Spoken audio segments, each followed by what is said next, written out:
All right. As everyone is still filtering in here, I'll go ahead and kick things off with a brief introduction from ASIL. Thank you all so much for coming. My name is Ben Jubilier. I am the Programs Officer at the American Society of International Law, and it is my pleasure to welcome you all to this wonderful webinar today. For those of you who aren't familiar with the Society, we are a 114-year-old professional membership association devoted to the promotion of law and justice, both in the United States and abroad. It really is great to see such an interest in people for the virtual content from the Society that we've been putting out this spring and early summer. This webinar is the next in this series of virtual events that we have hosted online. And that will all be up for future events. That will all be up on our website at asil.org/events. We are going to be continuing to host virtual events throughout the summer. We already have several lined up for both July and August, so please check back there. Additionally, our spring series of virtual events is culminating next week in the first ever virtual annual meeting. This is rescheduled from its original dates in early April and will take place on Thursday, June 25th and Friday, June 26th. This year's annual meeting will still feature over 50 hours of substantive content, over 150 speakers, and plenty of new and interesting features to take advantage of this virtual format. For more information about that, including how to register and the full lineup of speakers and events, please check out our website at asil.org/annual meeting. Now, lastly, I would like to say a few things about the Zoom webinar format itself. Please note we have disabled audience chat, camera, and microphone participation. However, we are going to try and make this into a live interactive conversation. You'll notice down at the bottom of your screen the little Q&A button. You are welcome to click on that, and then all you have to do to submit a question is just type in that question, and it will go to all of the panelists. You can do this at any time during the course of the panel, and our wonderful speakers will look to incorporate your questions throughout the event, in addition to having a dedicated Q&A period at the end. So with thanks to the Lieber Society on the Law of Armed Conflict and the Non-Proliferation Arms Control and Disarmament Interest Group who put together this event, I would like to hand things over to our moderator, Eric Jensen, to introduce the speakers and kick everything off today. Thanks very much, Ben. I'm really happy to be here. As Ben was talking, I was scanning the list of attendees, many of whom are very familiar to me. It's nice to see you listening in. And for those who I don't know, I'm grateful to have you here and think you'll find this very interesting and rewarding. Thanks to ASIL, also to the Non-Proliferation Arms Control and Disarmament Interest Group of ASIL, and especially Nick Mull, who is the one who he serves as the Interest Group's Vice Chair, and he's really the driving force behind this, and also to the Lieber Society for putting this together. As you all know, the topic of this panel is the impact of emerging technologies on the law of armed conflict. This topic is based on a book produced as part of the Lieber Studies Series of the Lieber Institute for the Law of Land Warfare. The Lieber Institute for the Law of Land Warfare, for those of you who don't know, is located at West Point and in my view is quickly becoming the premier center for thought and discussion on the law of armed conflict. The recently announced move of Professor Sean Watts from Creighton to the Lieber Institute is an indication of the quality that we can expect from this organization, and I look forward to being associated with them in the future. One of the initiatives of this Lieber Institute is the Lieber Studies. That's the book of which this volume is part. The Lieber Studies is in fact the flagship publication of the Lieber Institute and is designed to provide scholars, practitioners, and students with an in-depth and critical analysis of the most challenging legal issues related to warfare in the 21st century. I know that we all feel very privileged to be part of this volume, which is, of course, again, the topic of this panel.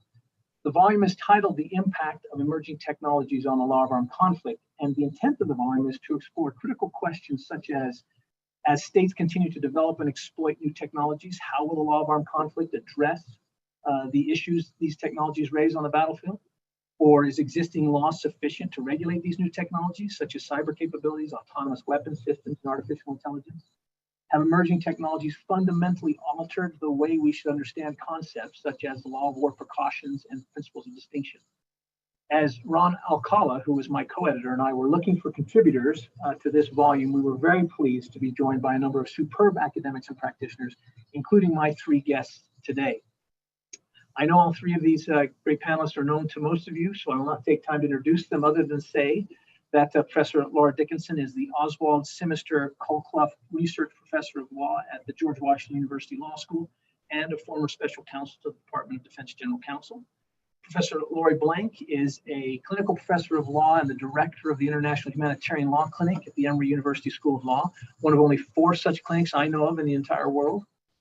Colonel retired Mike Meyer is the special assistant to the Judge Advocate General for Law of War Matters at the Department of the Army, and not trying to make a statement about his age, but he is someone that we have all relied on for many years for sound, sensible, and legal advice, and someone who looks at emerging technologies all the time, including doing weapons reviews on new technological developments as part of his work at DoD.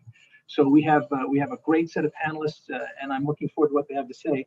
Excuse me. Let me just reiterate what Ben said at the first.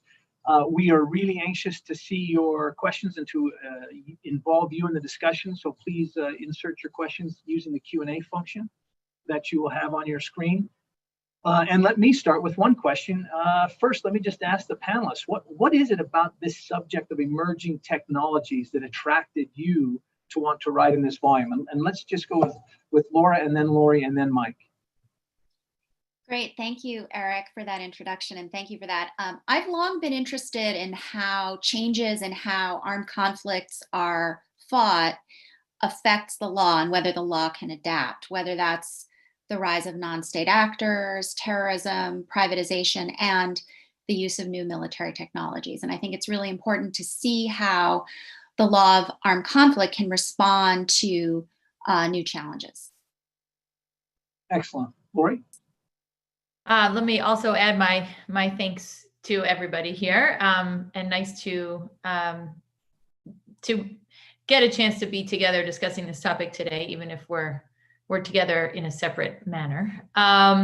So I have similar answer to Laura in the sense that it's always interesting as new issues come up to think about, well, what does this mean for this topic that we've been talking about for a long time? But within that, I think one of the interesting things about new technologies is 2 things. There's actually an interplay. It's not just what do the new technologies mean for the law. We also see this conversation between law and the new technologies in the sense that law needs to be and is being injected into the discussion about the technologies and how they're being developed in order to make sure that they can be properly used in armed conflict. So that's interesting. That two-way street, I think, is quite interesting in thinking about, as a lawyer, not just how do you learn enough about these technologies and what they do to be able to think about the law, but how do you talk about the law in a manner that's useful to the developers, to the programmers, to the users of the technology? And then just the second piece is my particular interest in this really comes from the perspective of being a non-tech person. So it's not particularly the technologies, but it's thinking, how do we think about these for the vast majority of people that are not innately, intuitive about the technology? How can the law essentially be a conduit in a way in helping to explain, helping to make it accessible? Thanks. Mike? Yeah, thank you, Eric. And also I want to join the others in thanking ASOL and certainly Nick for the invitation to participate in this panel. It's great to be here, even though it's virtually.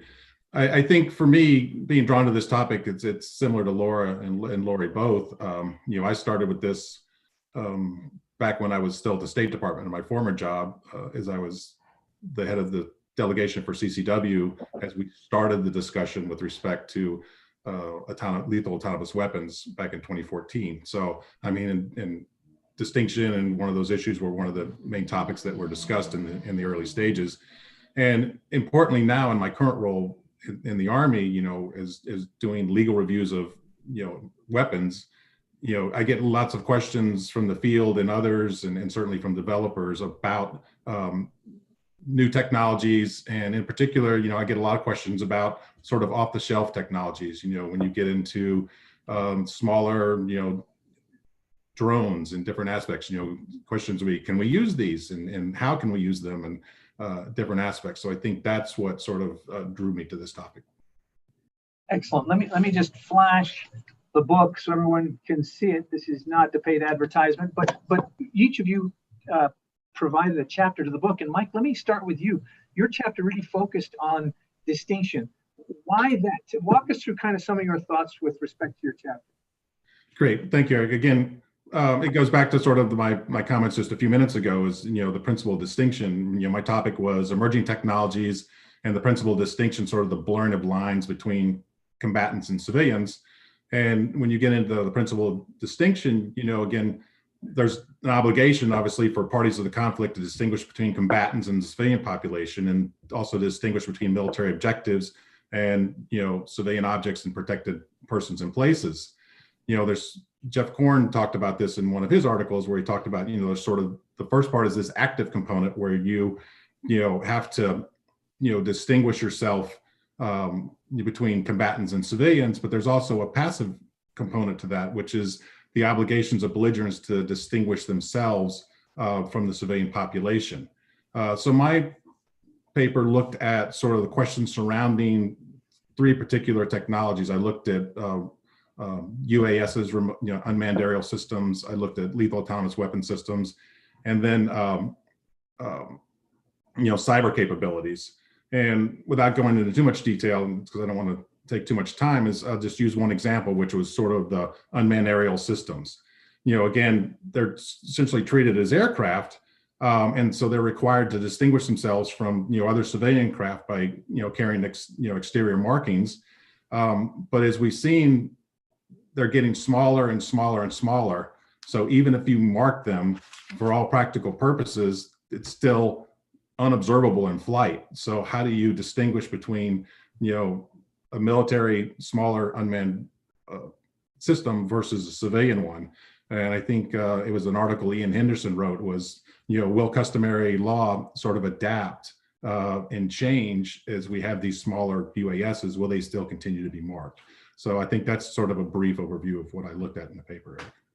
Yeah, and it's a great question. I mean, if you're the person on the ground and you see something above you that you think may be bringing lethal harm or not, you may want to engage that target, but you don't know if it's a civilian or a military system unless you can see the markings. It's a great topic, and it was a great chapter, Mike. So, Lauren, let me go back to what you were saying earlier. You talked about this interplay. In your chapter deals with this, but and particularly maybe some focus on artificial intelligence and laws. Can you talk more about that?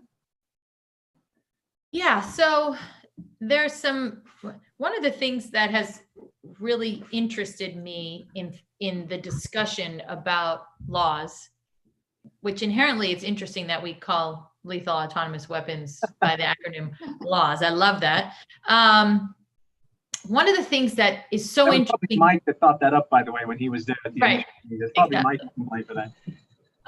One of the things I think is so interesting is this constant tension between a touchstone of the law of armed conflict, which is the concept of reasonableness. Every time we think about decision making, we think about assessing an attack, any type of decision, we think of the reasonable commander, we think about reasonable judgment.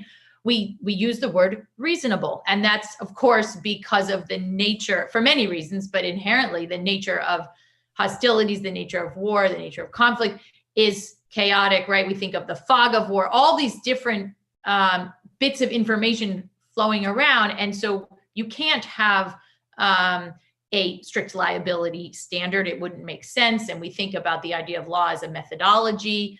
And so reasonableness is inherent there. Well, now we start thinking about a machine.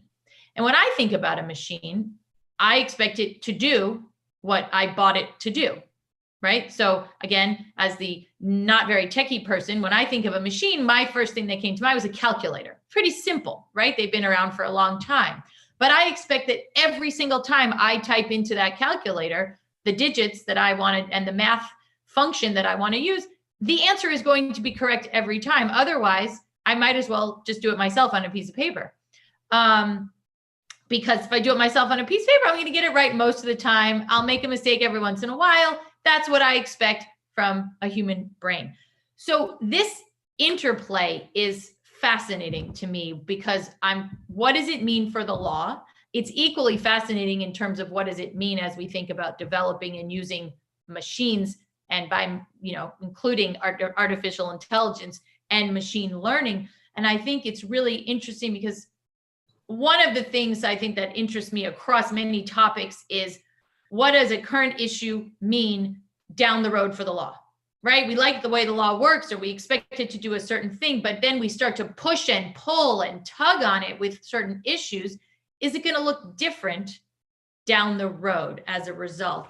And so a couple of things I think are really interesting about artificial intelligence and machines and weapons that operate and make decisions, right? When we think about laws, when we think about lethal autonomous weapons, the whole sort of issue that's got people kind of, exercised about it is we're talking about a machine making a decision, not only to identify a target, but to engage that target, right? That's essentially what we're talking about when we're talking about a lethal autonomous weapon. And so here we get at certainty and reasonableness and how they basically bang into each other. And so just a couple, in just a minute or so, a couple of interesting things that I think are really interesting here. So one is, when we think about technology, we need certainty about the technology, right? So Mike, when you're going to do your job and do a weapons review, it's not really enough for you if you like, well, I reasonably think it's probably going to do this. I guess, mostly. No, you actually need to know what is going to happen if I push this button. If, to simplify, obviously, you need certainty about how it works, what its capabilities are. Is it going to break? Is it reliable? Is it susceptible to jamming and spoofing and errors and any number of different things? So right there, we need certainty. We also need certainty about the legal norms, because when we're talking about a weapon that essentially takes in information, learns from it, processes it, and then acts on it, we need to make sure that what we tell it to act on, the rules that it's going to act on, we need to be certain about them. Well, if you've been to any legal conference anywhere about LOAC, we're not all totally certain. I mean, if everybody agreed with me, we'd all be certain. If everybody agreed with one of you, we'd all be certain. But that's what makes life interesting. We debate. We don't all agree. So inherently, wow, that's fascinating that if you put 5 people in a room to start programming and telling the machine, this is your code of conduct. What if we can't agree on exactly down to the nitty-gritty what that code of conduct is? That's a real challenge. And then the last thing is the idea of being certain about how this weapon, this machine, makes its decisions. There's tons and tons of literature and research and thinking about how human beings make decisions, and yet it's still a bit mysterious. We don't always know how we make our own decisions, but we have some basic ideas about how a human does this. So if you asked me or one of you to then assess another person's decision, we have the tools to do that. We may not have enough information, but we operate in the same space. Our brains do that. And so we have at least a framework in which to process and assess another human being's brain making decisions. But do we understand how to assess? And I think this is I'm going to end with this because I think it segues really well into what Laura wrote about. Do we even have the tools to assess how a machine makes decisions, right? Do we have the ability to do that? We may be able to do that with a machine that doesn't involve its own learning process, like a calculator type machine. We can take it apart and say, oh, look, these wires got crossed. So that's why I keep saying 2 + 2 is 7. And then you fix them. But I don't know that we know how to do that yet in the sense of assessing afterwards with a machine learning type of item. And so right there, you take all of those desperate needs for certainty and you mix it with a legal regime that is inherently based on reasonableness, and it's pretty messy. It certainly can be, and thank you for that lead into Laura, because what you're talking about really does, in the end, lead to this question of compliance and accountability. Let me first just say we're starting to get some questions in. Excellent, keep them coming. I will start folding them in here in a minute. But Laura, I want to come to this issue of accountability. This is an issue that lots of people have raised as, for some people, it's a complete reason to not move forward with some emerging technologies, and others treat it different ways. But you come at this from, I think, a very innovative way in your chapter. So can you tell us about that? Thank you. Yes, so much of the literature about the accountability problem when it comes to autonomous weapon systems is focused on criminal law and how it would be hard in many cases to hold individuals criminally responsible if such systems were to malfunction. And that's because criminal law generally requires intentional misconduct. And a lot of the hypothetical scenarios where these weapon systems could fail wouldn't necessarily involve intentional harm by the human operators or supervisors or what have you. So some people have talked about relaxing the intent requirement in international criminal law, or holding the weapons responsible, and all of that poses significant problems, obviously. Other people have talked about expanding the tort system at the international level to provide for compensation when harms occur. But one of the challenges with this proposal is that there aren't a lot of existing venues for international torts at that level. So my focus has been on a mechanism of accountability that already exists, but which I think is very little discussed in the literature, and that's what I would call administrative accountability. So these include a variety of mechanisms, both military and civilian, that are often used for accidents and other types of problems. So they include, for example, commanders' inquiries, fact-finding investigations pursuant to Army Regulation 15.6, and on the civilian side, advisory committee task forces, agency inspector general inquiries, and other countries who have many similar processes as well.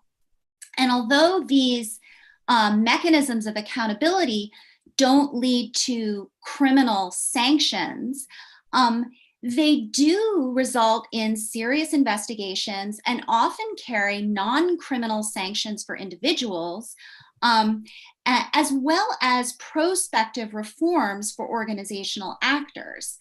And so I think that they hold real promise for addressing harms that could be caused by increasingly autonomous systems, because they don't result in criminal penalties. You don't have the intent problem. So merely negligent behavior, for example, could give rise to administrative sanctions.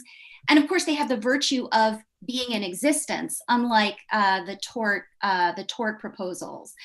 Also, they're flexible, and as I mentioned, they can be designed not only around individual sanctions, but also toward organizational reforms, forward-leaning reforms, prospective reforms. Now, I don't want to suggest that they're necessarily a panacea, or that they would always be appropriate if you would have some kind of a harm caused by an autonomous system. In the United States, because they are largely within the executive branch, there are issues related to independence, impartiality, and transparency.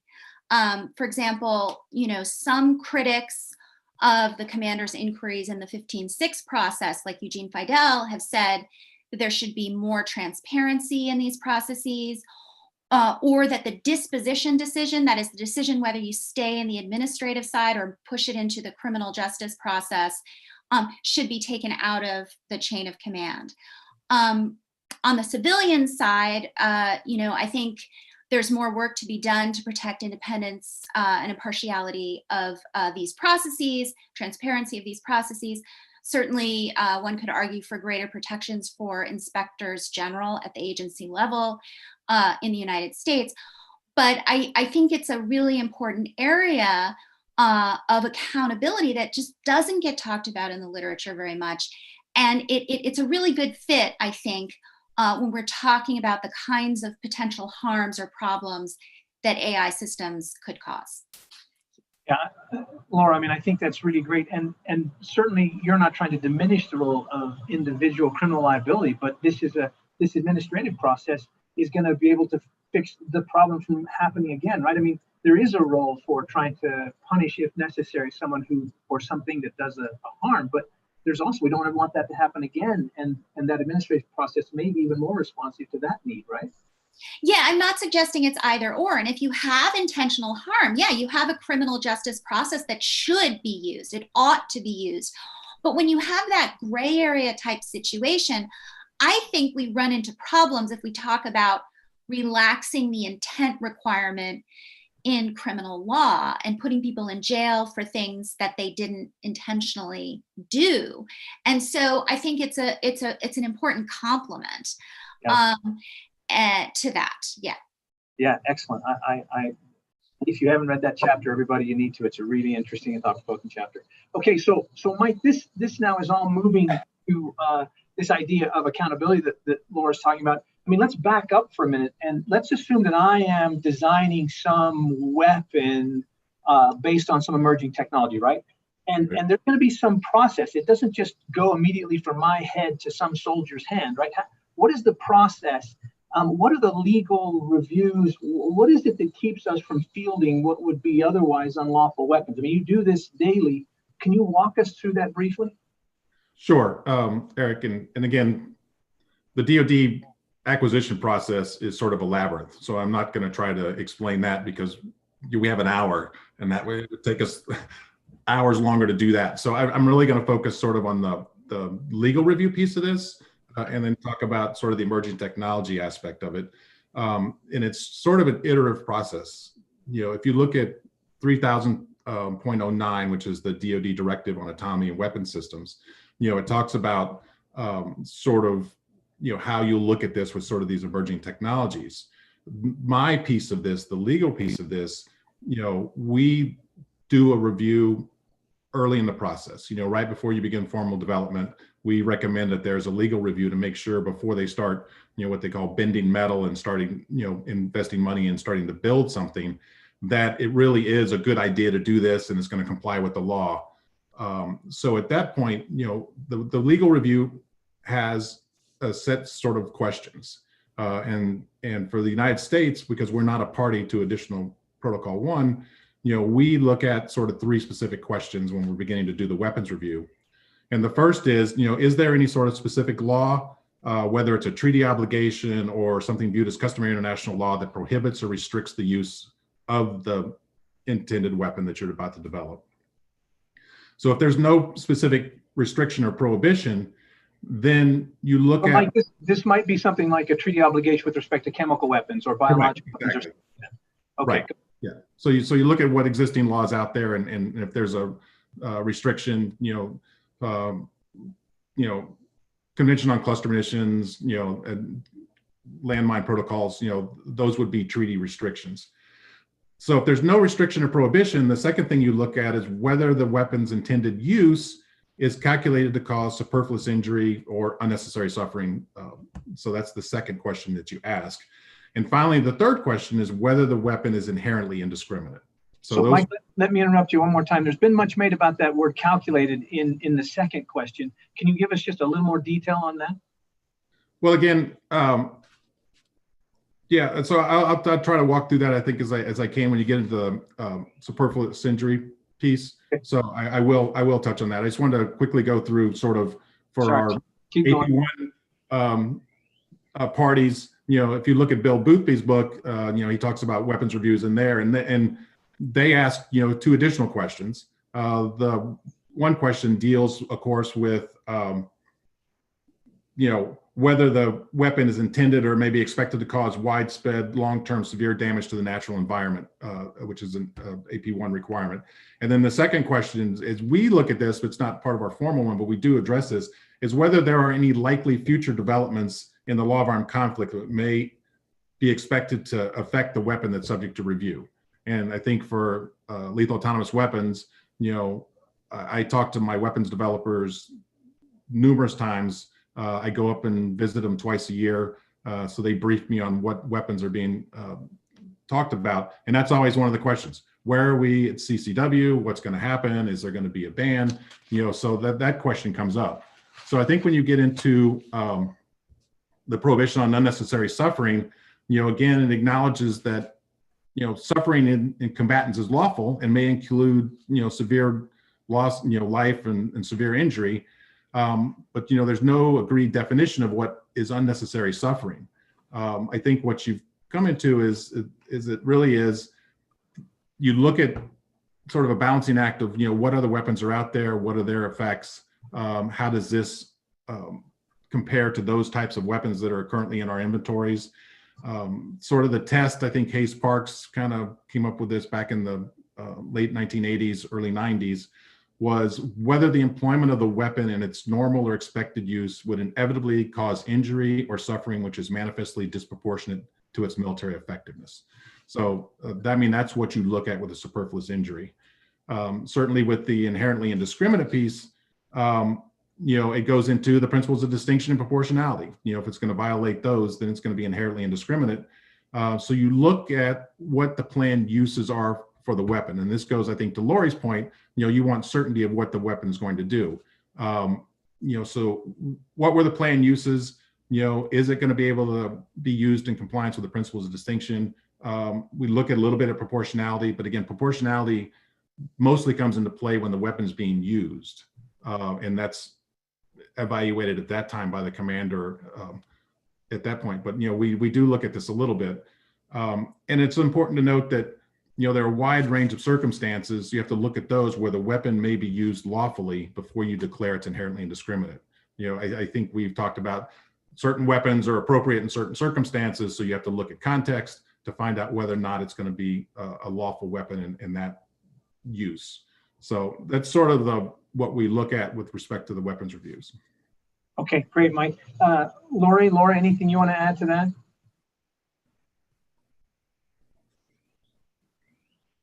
I think one of the interesting pieces here, and I think it's inherent in what Mike was talking about, but kind of following on in this idea of an interplay between the lawyers and the developers and the, let's call them technologists, so that's not the right word, but when we think about the concept of distinction, right? When Mike, you say, is it inherently indiscriminate, et cetera? But then if we take that a little bit more and we think about the ability to implement distinction, it's not a particularly complex issue to talk about and describe or explain, but I think understanding how do you then program that, how do you take what may be a judgment call, what may be an instinctive reaction to a situation, and how do you communicate that into the programming and learning process of a machine,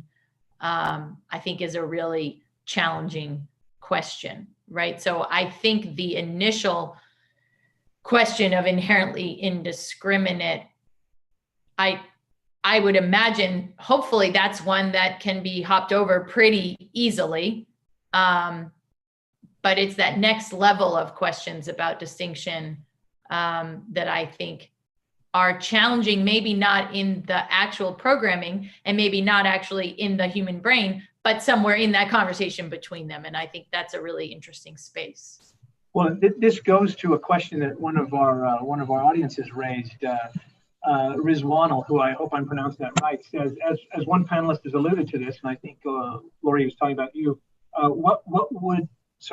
would we not have some uneasiness with the idea of any weapon system which takes away human control and operates it and applies lethal force?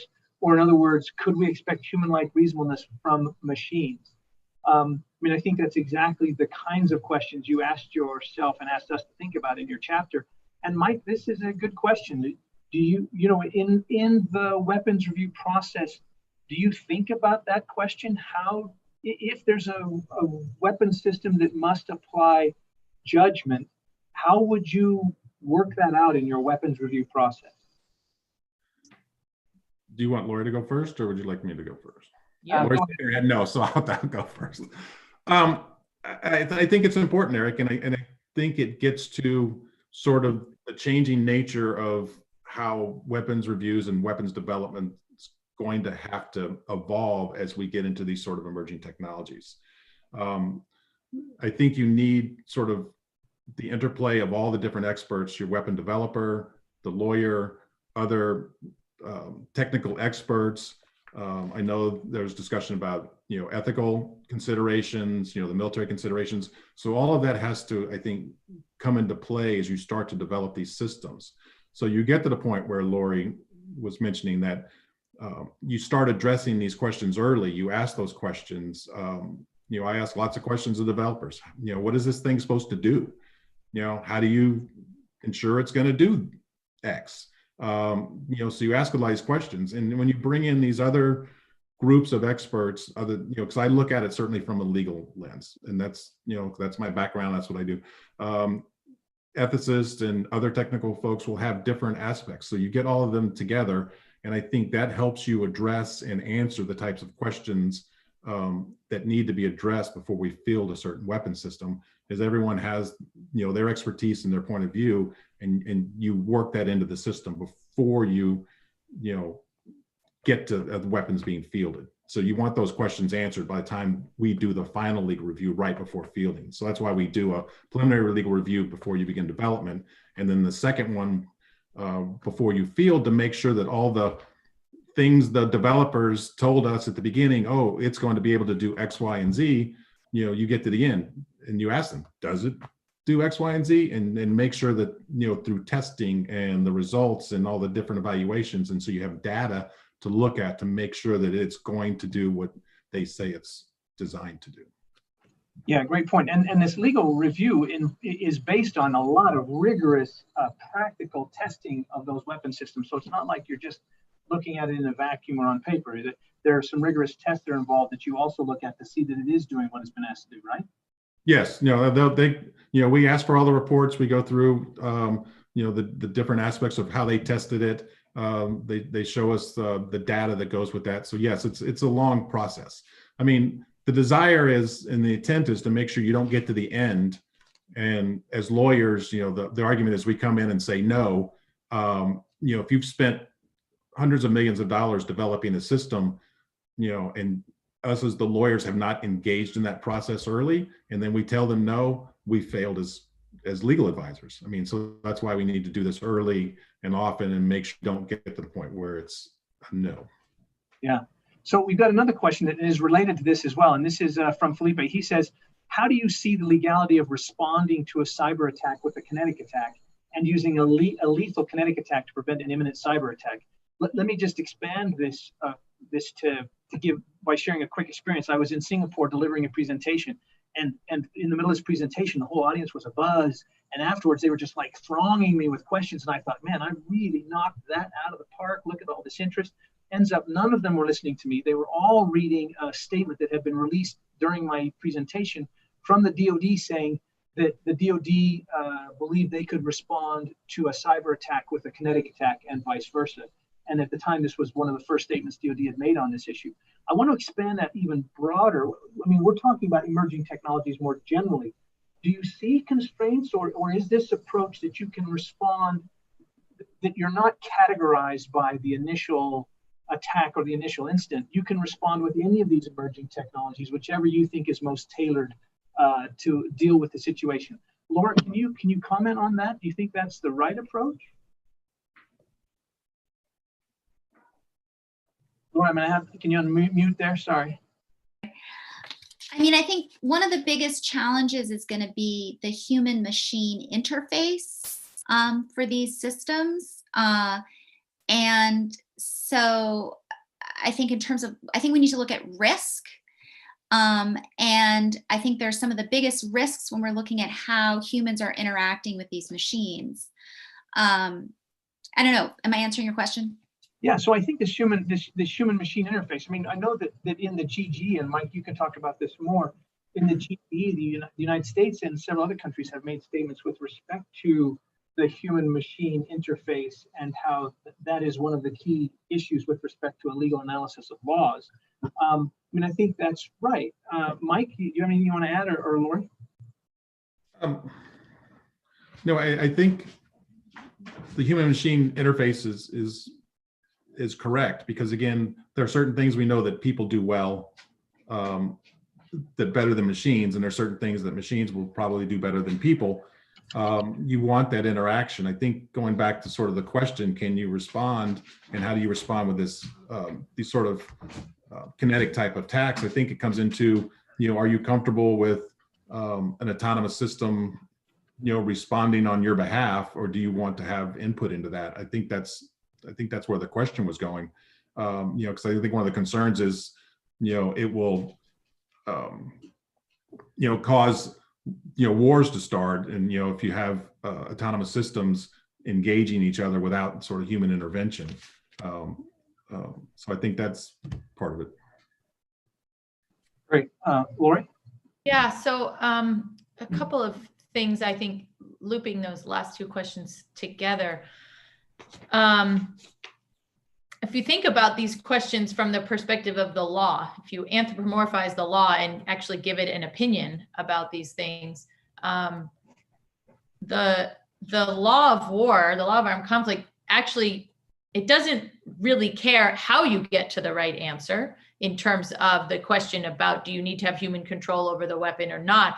What the law is concerned about is that people and objects that are protected from attack are not attacked, and that there is not excessive incidental civilian harm, that precautions are taken, et cetera, et cetera, et cetera.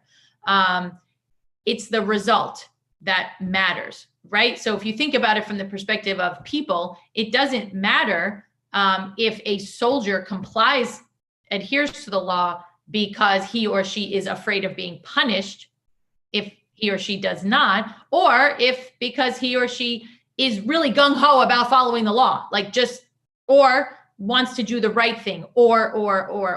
It's that you follow the law. It's not the why. And so I would take the same approach with respect to do you need to have a human control? Is there a problem? I don't think the law of war is concerned itself about the question of who makes the decision. The law is concerned about, is the decision lawful? The ethicists have a lot of interesting concerns about the decision maker, whether the decision maker is a human being or a machine brain. There's a lot of really interesting questions. I don't think, for me, that's as much about the law. And I would take that same approach to the question of, can you respond to a cyber attack with a kinetic, vice versa, et cetera. The issue is, are you legally entitled to take a certain action, right? Does the law permit you? Does it give you a right? Does it give you the authority to take a certain action, whether it's in self-defense, et cetera? We're getting into jus ad bellum here when we're thinking about the question of, can you respond in self-defense to something else? So if you have that, then the question is, what sort of thing am I allowed to do? And the nature of the adversary's action, nowhere in the law does it say, if they attack you by air, you must only respond by air, or with tanks, or, with a crossbow. You want to fight an originalist insurgency that only uses weapons available in the 1700s, you are still allowed to use your modern fighter jets and your cyber weapons and everything else. So it's about whether or not the law is being complied with, not about which tool you pulled out of your toolbox or your quiver. Yeah, and I think that's the generally accepted approach, though there may be other views. I know you raised, Laura, the issue of the anthropomorphic nature of the law of armed conflict. And I mean, there's quite a bit of discussion going on that issue, whether or not the law of war requires the best decision humanly possible or the best decision possible. And I think that question will play out in the laws GGE that Mike referenced earlier and across states. I know the ICRC has said some things about that in particular, and I know states have as well. So that'll be an interesting question to try and resolve. Sorry, go ahead, Laura.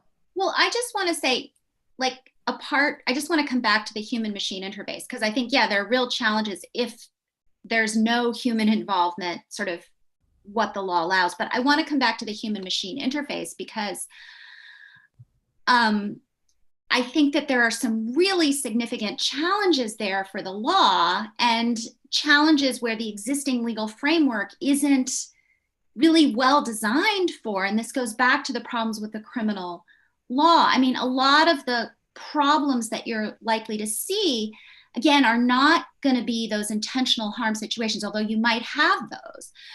But, you know, where the system is just too complex for the operator to handle, or there might not be enough time between the decision-making component of the machine and the human override, you know, or the human being may be falsely guided by the machine system to become dependent on the system. And those are situations where you could have harm, indeed catastrophic harm, but you don't have a great framework for holding individuals responsible. Now, Beth Von Skok has asked a really good question in the chat. She said, well, could you imagine a situation where an autonomous system was deployed, say, in a dense urban area and something went wrong? Could that satisfy criminal accountability standards? I think it might, but I think that depending on the context, it might. But I think there are potentially going to be a lot of situations where you don't have that and you have harms. Like, just take an example from actually quite some time ago, involving Patriot missile failures in Iraq, where US Patriot battery shot down a British aircraft, killing the crew because the automation system failed, and a separate system that was supposed to give the military aircraft a chance to identify itself, that failed. But that wasn't the whole problem. The problem was that the human didn't override that. And the human operator sort of made a mistake in accepting that incorrect identification. But in those situations, there's not a lot of time. So that's not a criminal accountability situation. And that's why I think we need to look at these other systems of accountability, administrative accountability, which can result in real individual penalties for people, but also can result in prospective reforms. And we need to also improve those systems of accountability if we're going to deal with the kinds of harms that these weapon systems could cause. Yeah, when I read or listen to you talk about this, Lord, it always reminds me of when we have an aircraft crash around the world. You know, the people who come in and do the initial investigation often are not looking for criminal data. They're trying to tell people, look, you just give us the data because we're trying to make sure this same thing doesn't happen again. I mean, that's not exactly what you're talking about, but it's kind of an analogous model. The idea is that in addition to handling the situation that occurred, we also want to prevent that from happening in the future. And sometimes administrative procedures are the best way to bring that about. Right, I mean, criminal law is important, and I don't walk away from that. I just think it's not going to be necessarily the best tool to address the kinds of problems that we might see. And certainly shouldn't be the only tool. We need to build these other tools to help us. I totally agree with you. Okay, we've got another interesting question in the chat, and Mike, you raised this. The question is, why, you know, we're paying so much attention to ethics with respect to autonomous weapons. Why, I mean, we're all lawyers here. Why is ethics an issue? Why do we care about the ethics of this? Well, and that's a great question, Eric. And I think it also goes into sort of some of the issues that Laura raised and Lori's touched on when you get into these types of weapon systems, when you start developing artificial intelligence into these systems. You know, I think it goes to the reason Department of Defense just came out with its sort of 5 ethical principles with respect to artificial intelligence, is the fact that, there's this great concern that you're going to have artificial intelligence, doing all these different aspects. One of the factors is, okay, you'll have a weapon system that has artificial intelligence in it.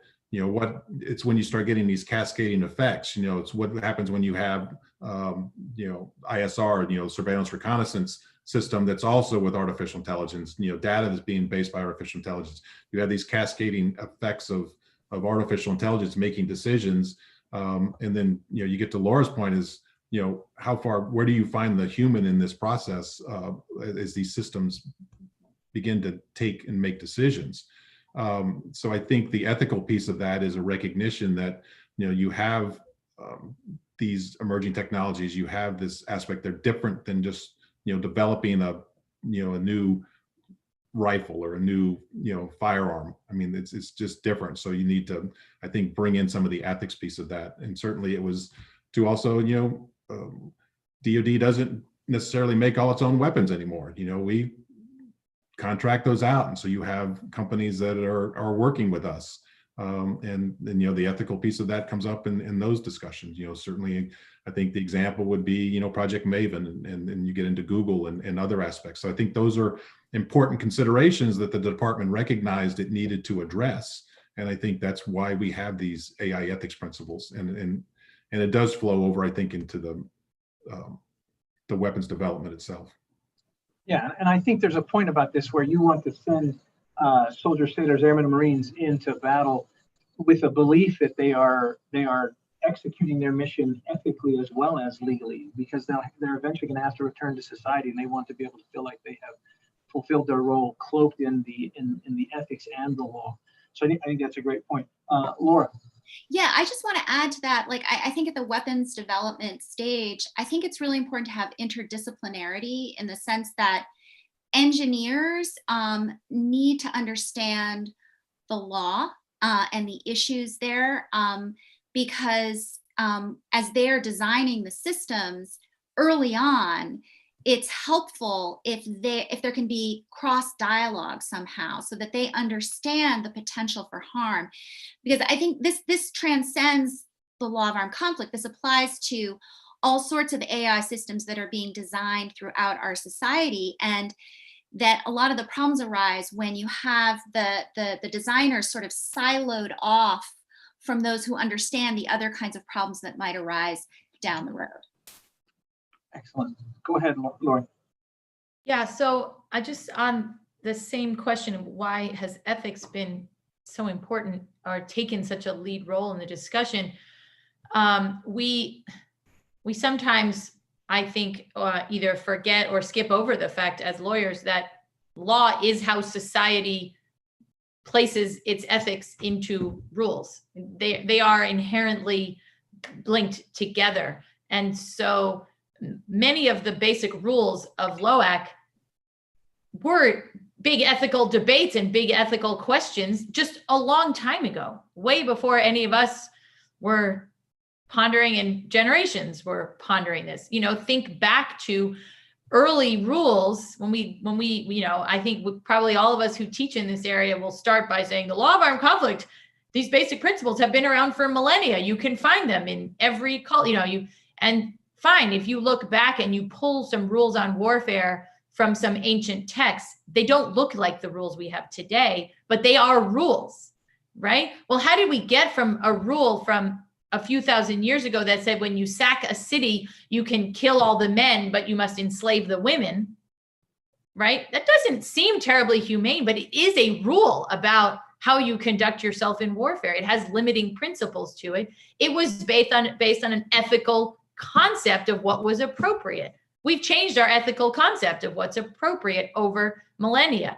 Well, now all of a sudden we have hit just a wildly new issue that's causing us to have these debates. And it's, I think, colored inherently by the fact that a lot of us grew up with movies where some autonomous thing started racing around with weapons that we didn't understand and killed everybody, right? So most people, when they think of an autonomous weapon, that's what they think about. So we're having to actually dial back Like, whoa, everybody, that's actually not what it is. The ethical conversation is starting like way too far. I don't know if it's ahead or behind or sideways, what direction that is, but it's starting in a place that nobody's actually talking about in warfare, as best I can understand. But that seems really scary, right? The idea of, you know, as I think sometimes joke, like autonomous Bob just opens its hangar door and decides to head out hunting for the day. That's not what we're talking about when we're talking about laws. But it has caused us all to think about this ethical question that a long time ago we thought about. Who can kill? Well, it used to be that, you know, knights had the right, like when we think about who is a combatant, that's an ethical question of who can kill on behalf of the state, right? Now, all of a sudden, we're asking that same question, but we're asking it where we've got machines in the mix. And so on some level, the law is waiting for ethics to see if it needs to change in some way. So we're almost out of time. I want to fold in one more question from the audience and then give a broader question. The question from the audience is, what's the current position on using drones in IHL? And I think this is an issue of ethics and law, because many of the concerns are ethical as opposed to legal. I think the legal answer is drones are not specifically prohibited, and that it's their use that becomes an issue. And then how you use them, you have to use them in compliance with the law of armed conflict. But let me kind of expand that a little bit and just say, my sense from knowing the three of you is that we all agree that the majority of questions that are raised by emerging technologies can be handled by existing law. But that I think each of us believe that maybe on the fringes there are some places where the law might need to evolve or adapt to handle these emerging technologies. So I would like each of you just to respond, we've already talked about it with respect to each of your chapters. So try and step away from your chapter and think of something else if you can. If you could change or adapt, or if you felt that there was one way in which the law needed to respond to emerging technology, what would that be? And I guess I'll let you volunteer rather than calling you. Any one of you wants to respond to that question, and whatever summary remarks you want to do in the last couple of minutes we have. Go ahead, Lori. So I'm going to come at this maybe from a slightly different angle, but for me, yes, my starting point is that the legal principles that we operate with are solid and are capable of handling in general what emerging technologies throw at them. That does not mean there aren't going to be extraordinarily hard questions. Those questions may not be specifically legal. They may be, how do I fit these things together in a manner that upholds the letter and spirit of the law? But I think, so if I had to think about what's one thing that I hope the law can do, et cetera, my answer would be that I hope the law of armed conflict, I'm going to anthropomorphize it again. I think I need like a stuffed animal that is the law of armed conflict or something, but is that it stays confident in the face of these hard questions. One of the things we saw in the immediate time after 9/11 were all these, we need a new law of war to deal with terrorism. No, those principles that have already come up, distinction, proportionality, military necessity, humanity, they're really solid, right? The problem is, what do you do if you throw one of those out or you tweak it too much? So I think what I would hope for and look for is that the law and the lawyers who use the law stay confident about the ability of the law and not fall prey to the, we need something new, we need to change it, but instead think about flexibility, think about agility, I guess maybe is a better word than flexibility. How can you stay true to these principles and yet address these hard questions and not kind of get scared by them? Great answer. Mike? Yeah, I certainly agree with everything Lori said. And for me, I don't think there needs to be a change in the law. I think you'll see different interpretations as maybe we go forward and look at this. But for me, the one thing I would like to see is better implementation of the law. And specifically, the one thing I would like to see more of is better implementation of the law with respect to weapons reviews. It's not in my paper. I think, there have been a lot of studies. The ICRC did a study, and we have 160 plus nations that are additional Protocol 1 parties. The concern is maybe 20 states, and some of those aren't even the additional Protocol 1 parties, are actually conducting weapons reviews, that we're aware of. Others may be doing it, but they haven't publicly come out and said they're conducting weapons reviews. So I think with emerging technologies and the complexities of this and the impacts that they can have, it would be great to see better implementation and other states begin processes that would allow sort of this whole of government type approach with the ethicists and the technicians and the lawyers and developers all working together to make sure that weapons can be used in compliance with the law of armed conflict. Yeah, that's well said, Mike. I mean, I know the ICRC is really pushing implementation as an important key, and I think that's right. I mean, that's really the nugget of the law of armed conflict is implementation. That's what we need to be focused on. Laura? Okay, great. So I would say I agree that the law of armed conflict is strong and that its principles are really sound and flexible and capacious, but I do think these new technologies pose significant challenges. And so I would say in addition to the law, we have to remember that there is also always the option of policy, where we have new areas where states can craft policies to see whether they can address it through policy that might be more restrictive than the law. And we should think about how that interacts with the law. And that's another area of my research, and I think that's really important. And then is there something I would change? I'm really with Mike in that I think implementation and compliance are the key thing for countries around the world, looking at beefing up existing systems and then looking at new ways to improve compliance and accountability. And that's why I'm interested in this administrative accountability piece, because I think criminal law is crucial, but we need other mechanisms for compliance and accountability. Great. Grateful thanks to Laura, Lori, and Mike, and to the audience. Those were very thoughtful questions for being with us. Thanks again to ASIL and to NACDIG and the Lieber Society.